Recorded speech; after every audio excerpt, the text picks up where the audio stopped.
Traveler, Paimon, it's been a long time. Oh, hey, Hoishin. Long time no see. Fancy meeting you here. How's work these days? Thanks to the help of people like you and colleagues like Ganyu, better all the time. But I've been feeling distracted at work lately. I just feel constantly agitated. It's a long story. But my father, he's thinking of stepping down from the Tianshu position due to health issues. Huh? What's wrong with Uncle Tian? Nothing specifically. He's not unwell. He says he's just increasingly low on energy these days. He's always said, old age comes for us all in the end. Still, I just can't help but feel a little emotional watching it happen to him. Anyway, my father's currently on the second floor of Yangsheng Tea House. Why don't you come pay him a visit with me? He seems very fond of you, too. I'm sure chatting with you will make him very happy. Sure, let's go.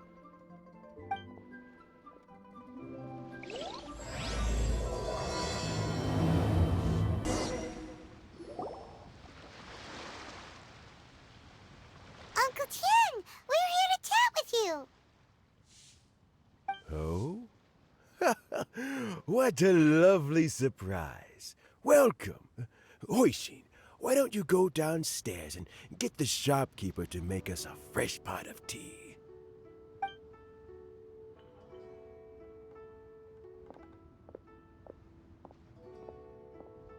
I heard that you've been traveling all over the place recently. I would very much like to hear your adventure stories. Hoishin told you, didn't she?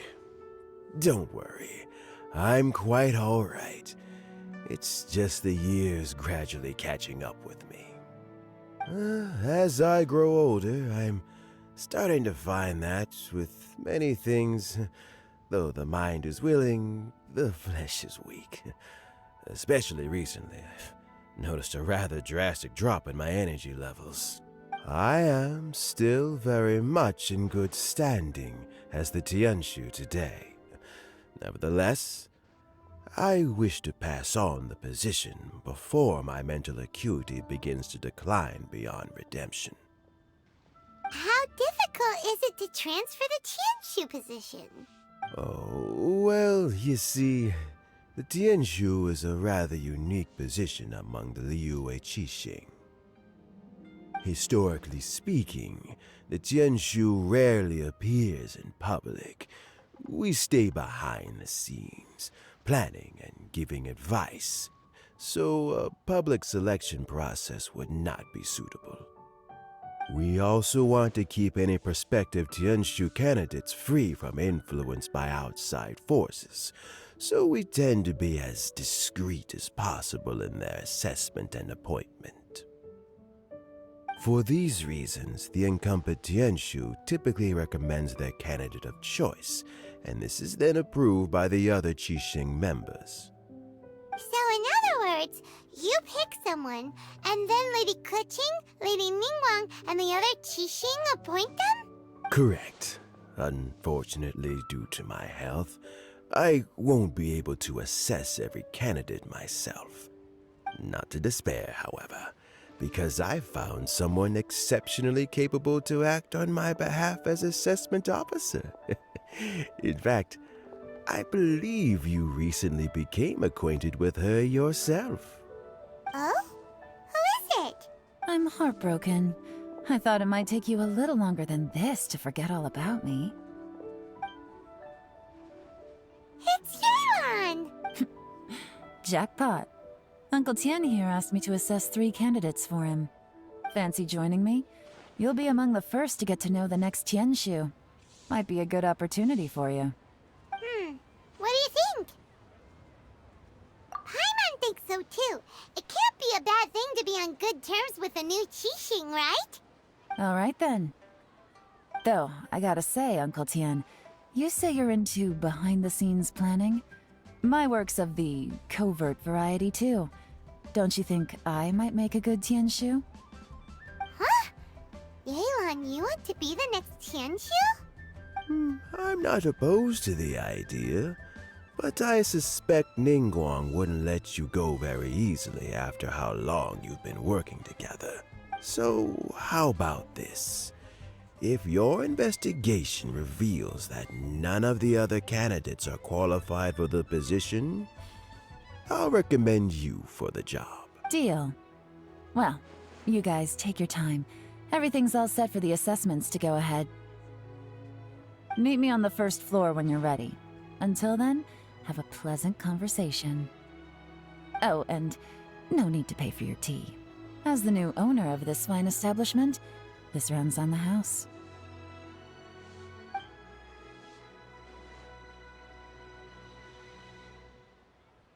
You're all set?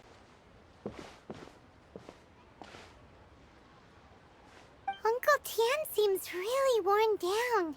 It's like all his energy's gone. Yeah, it may sound harsh, but Uncle Tian is past his prime. He's not cut out for this anymore. So he's recommended 3 candidates. Their names are Qinwei, Mingbo, and Zhi. Qinwei is a wealthy entrepreneur. Mingbo works at the Liyue Ministry of Civil Affairs, and Zhi is focused on study and travel. Try to keep all that in mind. Of course, it doesn't really matter if you forget, since we'll be assessing them at Yuehai Pavilion in a short while. Qianwei, Mingbo, Zhi. Paimon should be able to remember their names, but what does the assessment involve exactly? Let's leave that until we get to Yuehai Pavilion. All right. Heads in the game, people. The stakes don't get much higher than a change in the Qixing. We can't afford to miss anything, no matter how small. Got it. We'll keep our eyes wide open. My legs are getting sore. What is wrong with this assessment officer? This is a huge occasion and I don't even get a chair. I've dealt with all kinds of people in my time, but never have I been made to stand while I'm waiting for an appointment. Oh, I mean, I think it's fine. That's called being complacent. If you're happy to just accept the way things are, you'll never be able to change anything in the future. Oh, come on. That's just... Now you're just being unreasonable. All right, you two. Let's not get into a big argument over this. It's not worth it. Qianwei, that was a bit uncalled for. And Mingbo, cut him some slack. We've all been standing around for a while. It's natural to be getting irritable. Look, how about this? There's no rule saying we're obliged to stand up while we wait, so why don't we borrow some chairs from the guild nearby? Fine. They're not the best quality chairs, to be sure. But under the circumstances, it would be better than nothing.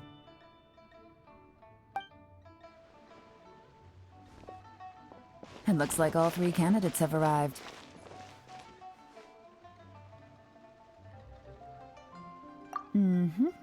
We'll meet them formally soon. Before that, let me run you through the assessment process. I've split it into 2 stages: current affairs and planning, and face-to-face interview. In the first stage, candidates are required to submit a manifesto for Liyue's development. In the second stage, we will ask them some questions in person. Writing a manifesto takes time, so I informed them of this requirement in advance. These are the reports they submitted. Wow. One of them is really thick. It's also worth mentioning a stipulation I gave them. Whoever is appointed as the new Tianshu will be expected to implement their plan as put forward in their manifesto. Failing the occurrence of some cataclysmic event, they will not be permitted to change their plan. Therefore, these 3 piles of documents in front of us represent where each candidate stands on key policy issues. There's still some time. Have a skim through, get a first impression of what each person's proposing. I'll be waiting off to the side. Just let me know when you're done.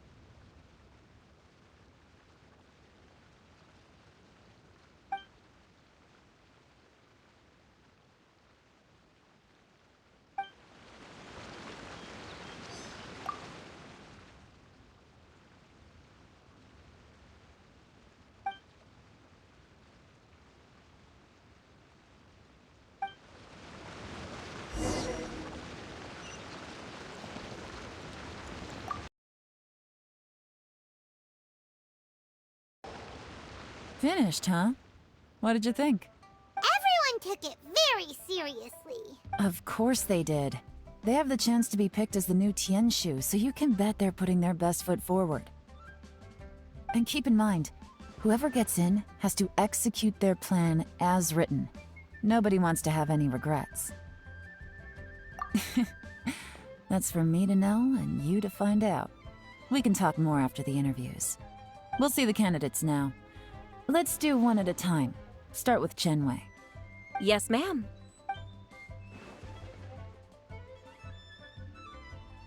Oh, so you two are the assessment officers, are you? I had assumed that given the great import of this situation, Lady Ningguang would perhaps be assessing us in person.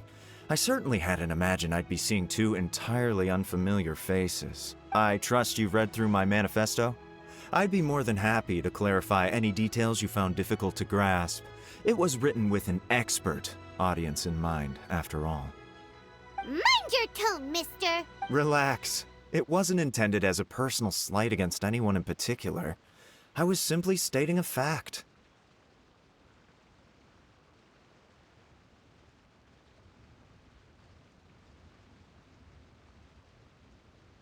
Cloud Retainer?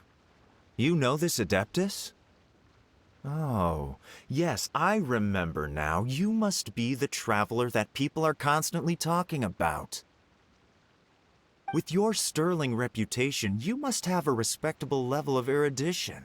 Perhaps you will be able to understand the concepts I have put forward. Although I shouldn't get my hopes up. Oh, is it my turn? Yes.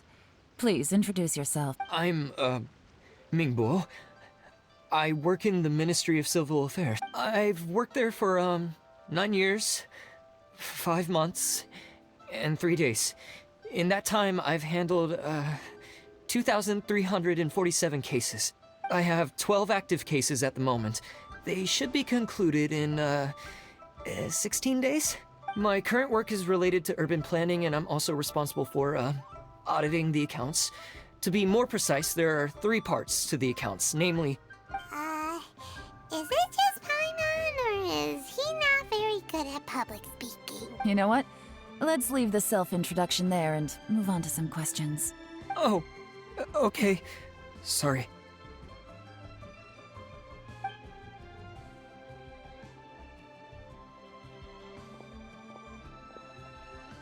Hello. Not gonna lie, I'm feeling a little nervous. What would you like to know?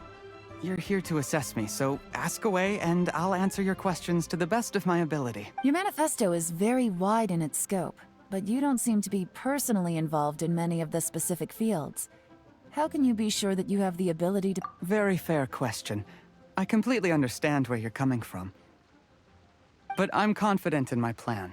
I've visited many different places, talked to lots of people with far more expertise than myself, and my manifesto is the conclusion of these efforts. Of course, 2 different problems can be interconnected in very complicated ways, and you might reach 2 very contradictory conclusions depending on which one you're focusing on.